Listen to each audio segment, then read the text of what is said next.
আমরা তো ভাবছিলাম 20 বছরে আর আওয়ামী লীগ আসতে পারবো না, কিন্তু দেশের যে অবস্থা এই অবস্থায় মনে হইতেছে আওয়ামী লীগ সর্বোচ্চ 3-4 বছর লাগবো সর্বোচ্চ।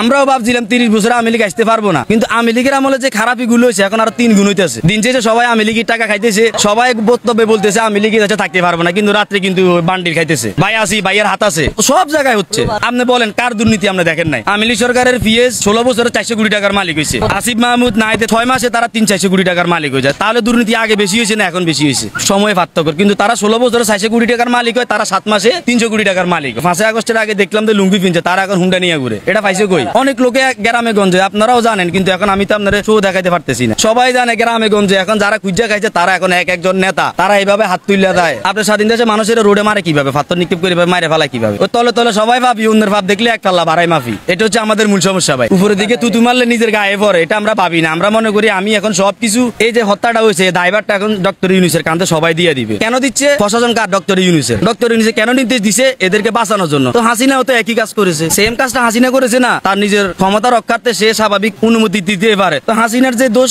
ডক্টর ইউনূসেরও সেম দোষ। ওই যে একটা কথা আছে না, গু খায় সব মাছের নাম হয় শুধু ফাঙ্কাস মাছের। এখন হাসিনার দোষ হয়ে গেছে, ডক্টর ইউনূসেরটা জায়েজ হয়ে গেছে।